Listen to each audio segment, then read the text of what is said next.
మహనాయుడే మరల జన్మనెత్తెనా, బాలచంద్రుడికి మళ్ళీ పున్నమొచ్చెనా,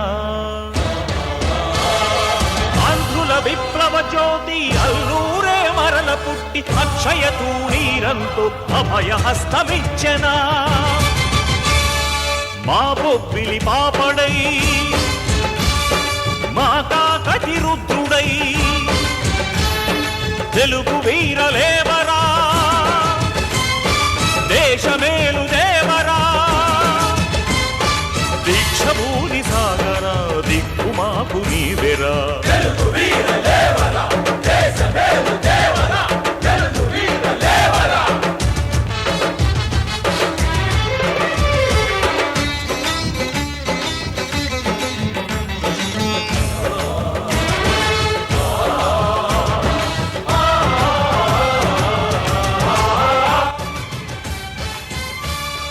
మతాలన్ని పువ్వులై మమతలుగా నవ్వు చోట.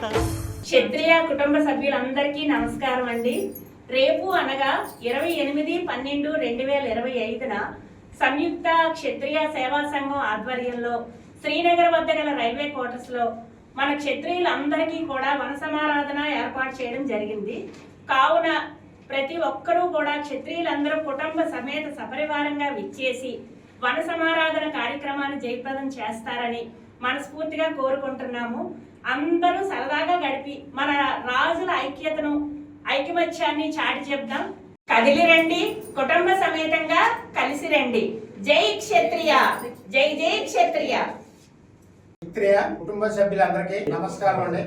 రేపు అనగా 28/12/2025 ఆదివారం సంయుక్త క్షత్రియ సంక్షేమ సేవా సంఘం ఆధ్వర్యంలో శ్రీనగర్ వద్ద గల రైల్వే క్వార్టర్స్ లో వన సమారాధన కార్యక్రమం నిర్వహించుచున్నామండి. అవునా, మన క్షత్రియ కుటుంబ సభ్యులందరూ కుటుంబ సమేతంగా విచ్చేసి వన సమారాధన కార్యక్రమాన్ని విజయవంతం చేసి క్షత్రియుల ఐకమత్యాన్ని చాటుతారని ఆశిస్తున్నామండి. రండి, రండి, కుటుంబ సమేతంగా కలిసి రండి. జై క్షత్రియ, జై జై క్షత్రియ.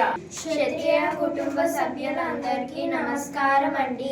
రేపు ఆదివారం క్షత్రియ పిక్నిక్ కు నేను నా కుటుంబ సభ్యులతో వస్తున్నానండి. మీరందరూ కుటుంబ సభ్యతంగా వస్తారు కదండి. మన అందరం సరదాగా గడిపి మన రాజుల ఐక్యతను చాటుదామండి.